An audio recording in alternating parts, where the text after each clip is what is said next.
The paint finish of a car is the first thing a potential customer will see.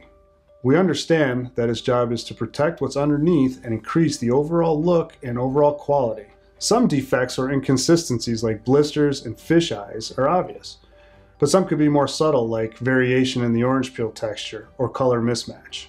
While not obvious to people who aren't in the industry, they often will work subliminally as consumers make decisions. Standards are changing, and some of you may have already seen it. These standards will work itself through to the supplier base and put pressure on the other automotive manufacturers to keep up. If you have this already under control, you're ahead of the game. But if you're not, you could find yourself in a position to play catch up or lose the business altogether because you can't meet the requirements. We've worked with companies who could meet the requirements but not consistently.